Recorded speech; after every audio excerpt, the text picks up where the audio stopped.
Sobat Fobi, di G20 itu ada dua negara yang menjadi superpower pemasok nikel di dunia, yaitu Indonesia dan Australia, dan mereka bertemu.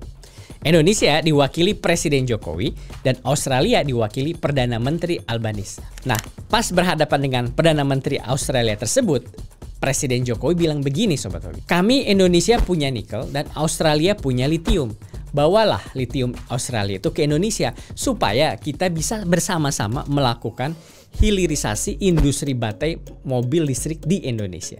Jadi Sobat Fobi, Presiden Jokowi benar-benar melakukan negosiasi dan menaruh daya tawar tinggi bagi Indonesia di hadapan pemimpin-pemimpin negara maju tersebut. Ini menjadi pertanda baik bagi Indonesia yang setelah sekian lama terkekang oleh ikatan tali-tali yang dibikin oleh negara-negara maju. Setelah sekian lama hanya bisa jadi pemasok bahan mentah tanpa bisa memproduksi barang sendiri. Itu masalahnya Sobat Fobi. Bayangkan saja, selama puluhan tahun lamanya, Indonesia itu hanya menjadi pemasok bahan mentah untuk kebutuhan industri manufaktur di negara-negara maju. Nah, cerita yang bikin lucu tapi juga miris itu begini Sobat Fobi. Indonesia ini terbiasa menjual bahan mentah yang harganya murah ke negara-negara maju. Nah, sampai di negara maju itu, barang mentah itu kemudian diolah menjadi barang jadi.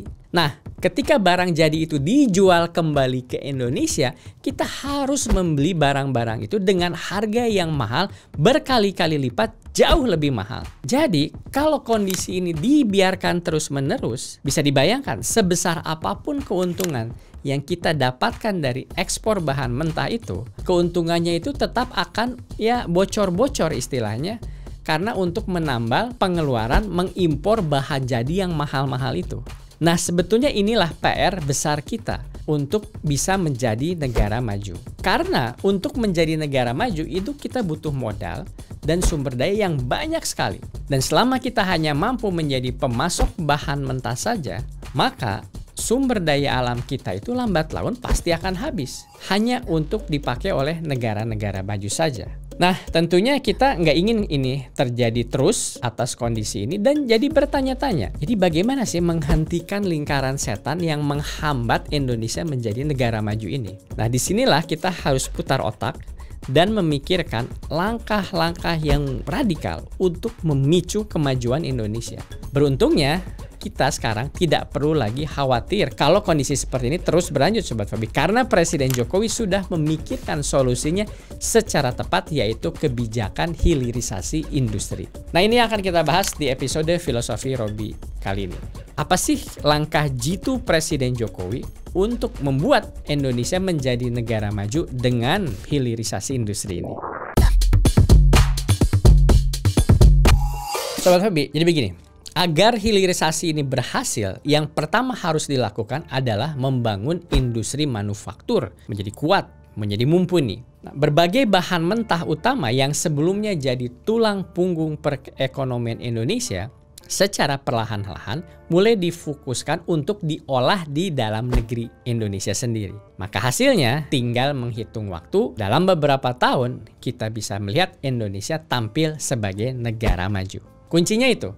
Nah, jadi proses membangun industri manufaktur yang maju ini itu bisa diibaratkan Sobat Fobi seperti membuat produk kerajinan tangan. Nah, untuk membuat kerajinan tangan ini tentunya pertama kita harus punya visi yang jelas terhadap produk yang ingin kita buat ini. Visinya apa? Nah, kalau kita sudah punya pandangan visi yang jelas, kita tentu harus punya persiapan yang baik dan rencana langkah demi langkah yang matang, yang detail juga. Jadi begitu juga ketika kita mau membangun industri manufaktur yang canggih. Kita pertama harus punya visi yang jelas dan rencana yang matang dan detail bagaimana sih industri manufaktur itu bisa dibangun untuk menjadikan Indonesia negara maju. Nah, inilah yang menjadi perhatian utama dan telah dipikirkan matang-matang oleh Presiden Jokowi. Nah, Sobat Fobi, yang menjadi masalah besarnya itu begini. Hubungan perdagangan bahan mentah Indonesia dengan negara-negara maju itu telah menempatkan Indonesia dalam sebuah lingkaran setan yang nggak habis-habis, yang nggak ada ujungnya. Jadi begini, lewat berbagai organisasi perdagangan dunia seperti WTO, Indonesia itu terus terjerat aturan-aturan yang mengikat yang dibuat oleh sepihak oleh negara-negara industri maju. Pasokan bahan baku hasil kekayaan kita sendiri ini harus diekspor keluar demi kebutuhan industri negara-negara maju itu.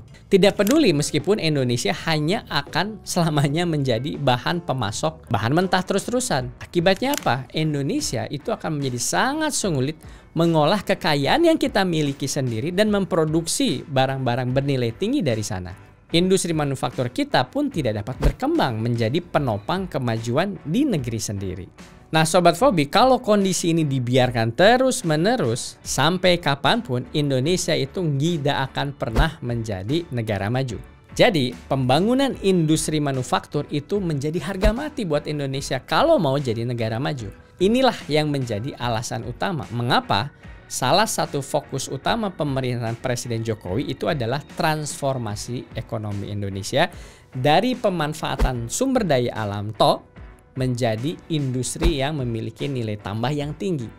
Nah, hal itu tidak lain dan tidak bukan didorong oleh ambisi Presiden Jokowi untuk membuat perekonomian Indonesia menjadi lebih mandiri. Seperti yang pernah dikatakan oleh Bung Karno dalam gagasan Trisaktinya. Kita harus berdikari di bidang ekonomi. Maka dengan ambisi besarnya itu, Presiden Jokowi mewujudkan komitmennya itu dengan sebuah strategi yang bisa disebut sebagai Making Indonesia 4.0. Nah, tujuannya ini adalah untuk membangkitkan kembali industri manufaktur Indonesia secara menyeluruh. Lewat program Making Indonesia 4.0 inilah Presiden Jokowi menggulirkan kebijakan-kebijakan hilirisasi industri di berbagai sektor dan bahan mentah untuk mengeluarkan Indonesia dari jeratan lingkaran setan itu tadi yang dibuat oleh negara-negara maju. Ini adalah sungguh komitmen yang luar biasa dan sangat visioner dari Presiden Jokowi. Nah, komitmen Presiden Jokowi inilah yang membuat saya ingat kembali visi besar Bung Karno sebetulnya yang ingin mewujudkan ekonomi Indonesia yang berdikari. Jadi ceritanya begini Sobat Fobi. Pada tahun 1963, Bung Karno itu sempat berkunjung ke Jepang demi membawa peluang bantuan modal untuk membangun industri nasional. Ini tahun 63 nih. Nah, tapi pada saat itu kaget Bung Karno ketika Jepang meminta imbalan berupa penjualan sumber daya alam milik Indonesia. Saat itu Bung Karno dengan tegas menolak, mengatakan Indonesia tidak akan pernah menjual kekayaan alamnya dengan harga murah. Nah, semangat dan komitmen luar biasa dari Bung Karno inilah yang diteruskan oleh Presiden Jokowi, spesifiknya lewat kebijakan hilirisasi industri. Sobat Fobi, dalam membuat kerajinan tangan ya, setelah kita punya visi tentang produk apa sih sebetulnya yang ingin kita buat, maka setelah itu pastinya kita perlu persiapan matang dan membuat rencana langkah-langkah detail yang tepat untuk menghasilkan produk yang diinginkan. Dari mengumpulkan bahan baku, lalu memprosesnya menjadi bahan jadi, hingga sampai kepada tahap finishing. Maka setelah semuanya selesai, baru kita bisa menikmati keuntungan besar dari produk jadi yang kita jual itu. Nah, Sobat Fobi, sebetulnya begitu juga dengan membangun industri manufaktur. Kita harus punya bahan baku cukup dari kekayaan alam yang dimiliki. Dan kita punya. Nah, baru kemudian kita bisa mengolahnya menjadi produk jadi yang siap dijual mahal. Nah, tapi bagaimana jadinya Sobat Fobi kalau pasokan bahan baku yang kita miliki ternyata harus dikirim ke negara lain karena kita terikat oleh aturan sepihak buatan mereka itu. Dan yang rumitnya lagi, sudah terhambat oleh negara lain, izin pengolahan bahan mentah di dalam negeri pun dipersulit. Jadi ini kondisinya jadi maju kena mundur kena. Nah, inilah sebetulnya yang menjadi hambatan besar kenapa sih Indonesia itu belum menjadi negara maju. Tapi kita sekarang beruntung Sobat Fobi. Kenapa beruntung? Sebabnya adalah program hilirisasi industri Presiden Jokowi yang bukan hanya didasarkan pada komitmen visi hebat soal ekonomi Indonesia yang berdikari, tapi juga didasarkan pada pelaksanaan yang matang, yang cermat, yang detail dan tepat. Jadi untuk memutus mata rantai lingkaran setan yang tadi sudah saya bahas, yang dibuat oleh negara-negara maju untuk menjebak negara lain tidak menjadi negara maju, Presiden Jokowi mengeluarkan kebijakan yang sangat berani dengan melarang ekspor bahan baku nikel ke luar negeri. Nah, bahkan karena kebijakan larangan ekspor nikel ini, Indonesia itu sampai digugat oleh Uni Eropa di pengadilan WTO. Nah, orang-orang yang mengkritik kebijakan ini mungkin hanya berpikiran sempit karena tidak melihat keuntungan yang jauh lebih besar dari resiko yang didapatkan. Karena berkat larangan ekspor nikel ini, Indonesia itu bukan hanya mendapatkan keuntungan sebesar dari sampai sekitar 450 triliun lebih, tapi juga memiliki kesempatan untuk mengembangkan industri manufaktur yang mengolah bahan mekah nikel secara mandiri di negeri sendiri. Nah, luar biasanya lagi Sobat Fobi, tidak puas dengan hanya nikel saja, Presiden Jokowi juga mulai melarang ekspor bahan baku lainnya satu persatu, dari bauksit, tembaga, besi, hingga timah nanti. Nah, berkat kebijakan larangan ekspor inilah, Indonesia itu jadi mampu mengamankan pasokan bahan baku dari kekayaan alamnya. Ini semua untuk mendorong kemajuan industri manufaktur yang mengolah kekayaan alam tadi. Nah, komitmen Presiden Jokowi ini sangat kuat, bahkan tidak berhenti di situ saja Sobat Fobi. Melalui revisi Undang-Undang Minerba dan Perpu Cipta Kerja, Presiden Jokowi ini mewujudkan komitmennya dengan mempermudah pemberian izin usaha dan kredit bagi perusahaan-perusahaan manufaktur di Indonesia. Nah, tentu ini jadi semacam booster untuk mempercepat hilirisasi industri nasional ini. Ibarat kata pepatah, siapa takut mengambil resiko, maka tak akan pernah merasakan keuntungan. Jadi resiko besar yang diambil Presiden Jokowi itu bukan semata-mata untuk keuntungan jangka pendek, tapi sebuah resiko yang sudah dihitung baik-baik Sobat Fobi. Dan lebih hebat lagi, demi memulai lompatan besar bagi kemajuan industri manufaktur nasional, karena hanya dengan industri manufaktur yang kuat, Indonesia bisa melompat jauh ke depan menjadi negara maju. Nah, memang hanya seorang pemberani seperti Presiden Jokowi yang bisa melompat-lompat seperti ini, ngambil resiko bahkan melawan negara-negara maju.